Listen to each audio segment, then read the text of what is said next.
চীনের ৭৫তম জাতীয় দিবস উদযাপন এবং বাংলাদেশ ও চীনের বন্ধুত্বকে আরও দৃঢ় করতে ২৫ সেপ্টেম্বর বুধবার আয়োজিত হয় এক মিলন মেলা। চীনা দূতাবাস আয়োজিত এই মিলন মেলায় বাংলাদেশ ও চীনের বন্ধুরা একত্রিত হন।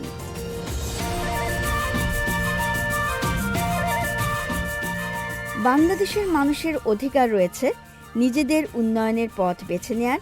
রাষ্ট্র ক্ষমতায় যেই থাকুক, বাংলাদেশের সঙ্গে চীনের সম্পর্কে কোনো পরিবর্তন হবে না। চীন সবসময় বাংলাদেশের উন্নয়নে সহযোগিতা করবে, এমন কথাই বলেছেন বাংলাদেশে নিযুক্ত চীনের রাষ্ট্রদূত ইয়াওয়েন।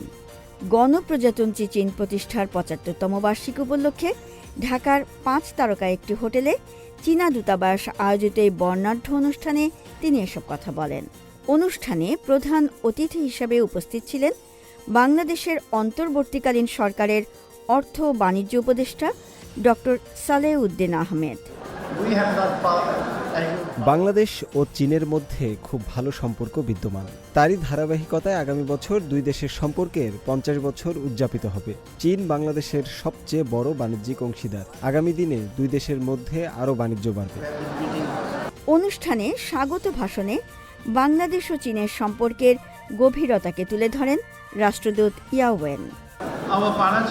চীন বিগত ৭৫ বছর ধরে শান্তি ও সমৃদ্ধির পথে এগিয়ে চলেছে।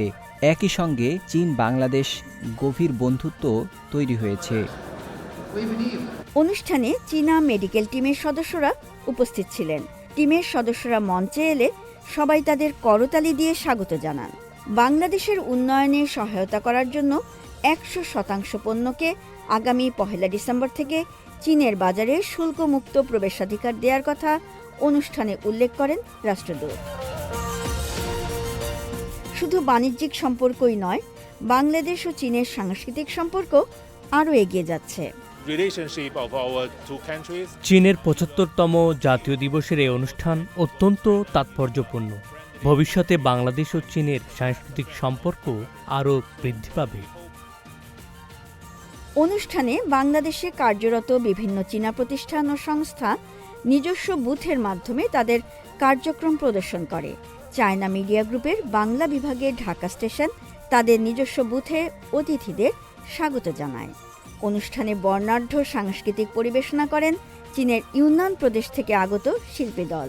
এই মিলন মেলায় বিএনপি মহাসচিব মির্জা ফখরুল ইসলাম আলমগীর, সাবেক মেয়র মির্জা আব্বাস সহ রাজনীতিবিদ, কূটনীতিক, সাংবাদিক, ব্যবসায়ী, গবেষক, শিক্ষক সহ বিভিন্ন সরকারি বেসরকারি প্রতিষ্ঠানের প্রতিনিধি ও সমাজের বিশিষ্ট ব্যক্তিরা উপস্থিত ছিলেন।